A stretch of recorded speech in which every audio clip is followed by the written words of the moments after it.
Morning, gang. I am not going to have time to do a full morning report this morning because we are coming up on the second month of Supreme Court oral arguments. I have got 3 full days of oral arguments next week to be prepared for. I got a lot of reading to do, but I didn't want to skip the report entirely. So I'm just going to give you kind of an off-the-cuff, read off the computer screen list of news stories that I think are important for you to hear today. So we're going to start with Kilmer Orgo Garcia. And the reason I'm hitting this one again is because I think a lot of people are confused, and I was confused, and even after reading the dockets, I was still a little confused. I went through all of this, and part of the problem is that a lot of stuff is filed under seal. So even when you read the dockets, you can't see what's going on. I had to combine kind of what I saw in the dockets with what I was able to pick up from news reports who were in the room when these oral orders were given. And essentially what it sounds like happened is the parties came in, they're talking as though they're going to start having all of these hearings coming up and scheduling these hearings in November. And the judge said, I'm hearing news stories that you are planning to deport this guy to Liberia in the next 72 hours. If that's the case, why are we wasting our time scheduling all this stuff? I don't want you to do that, but are you going to do it anyway? And she was like, or are we wasting our time? And why are we sitting here arguing about this stuff if we're wasting our time? And so the government assured her that they are not going to deport him immediately and that they are going to wait essentially for her to allow them to deport him. And she went through a big thing about Costa Rica because she said, can you explain to me why you have not sent him to Costa Rica? It's where he's asked to go. Why are you talking about Liberia? This is kind of ridiculous. And they didn't really seem to have an answer. So whatever, we'll see how all that ends up. He has filed an asylum hearing, and he's also had to file, with regards to Liberia, if they're going to send you somewhere, you can file a motion or something of credible fear, which says, I'm scared to be sent to Liberia. And they can't send you somewhere if you're scared, but you have to convince someone that you're scared, which in this case is probably going to be tough because actually convincing somebody who doesn't want to be convinced, hard to do.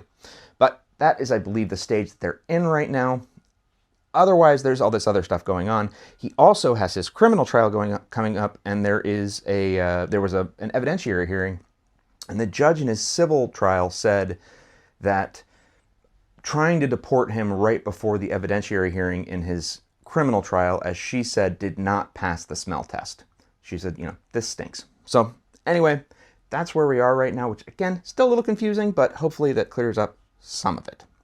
All right, next thing is there is a case, the name's a little confusing because it's RFK something or other, but it's an organization named after RFK Jr.'s dad. And it's a humanitarian organization, and they have sued the federal government over the records for the agreement between the U.S. government and El Salvador to send people to CCOT. They want to see those records, and they want to understand kind of what sort of agreement we signed up for before we sent people to CCOT. And this has been ongoing litigation. I think it's very, very important. I really want to know more about it, and everything is filed under seal and hidden very hush-hush, so we can't see any of the stuff going on. But hopefully at some point we will. Hopefully this will bring some of it out of the darkness. In the meantime, as with a lot of these cases, the government filed a motion to stay the case because of the government shutdown. And after a little while, the plaintiffs pushed back, and they filed a motion to unstay the case because they basically said, first of all, we've sort of recognized that the only reason that the government doesn't have funding to do this stuff is because they've said that if the cases get stayed, then the lawyers don't have to work on them. But if they don't get stayed, then the lawyers do have to work on them. So it's really only up to us, essentially, whether or not they have to keep working on these cases. And this is a very important thing that needs to be looked at. Read something here. Defendants claim this case can wait. Wrong again, as plaintiffs have shown the unconstitutional and otherwise unlawful agreement to render people into U.S.-funded detention in El Salvador remains in place and continues to harm plaintiffs and others. So, essentially, the judge approved the plaintiff's motion to remove the stay. So this case will now move forward, and I believe the defendants have until November 12th to turn in whatever the next document is that they have to turn in. The last filing we should probably talk about this morning is Newsom v. Trump. There was, the case is ongoing in district court, and then there was an appeal filed. And so everything in district court has been paused while this appeal is going on.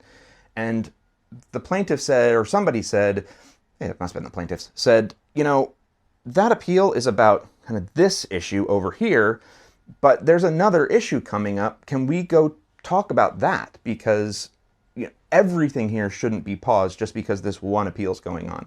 And this actually made its way up as a separate appeal.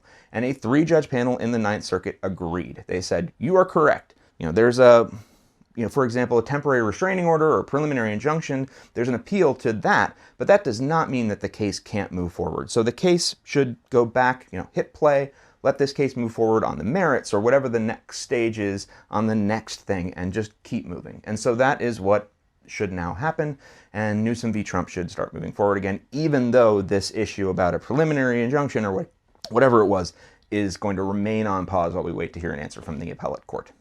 Okay, so that's everything that I think was super important for you to hear today. So that's what I got for October 30th. I hope you guys have a great Thursday, and I will still be making videos to keep you up to date if something important happens. I'm just going to take today to learn about these Supreme Court cases. And you guys should check in on the Supreme Court cases too, because next week's going to be exciting. We're going to do the tariffs case. If you want to help me out, I have an Amazon wish list in my link in my profile, and there's some stuff in there that I'm going to need over the next couple of weeks to survive all of this. So please check it out if you don't mind, or become a subscriber. Thank you guys very much, and I'll see you throughout the week. Bye-bye.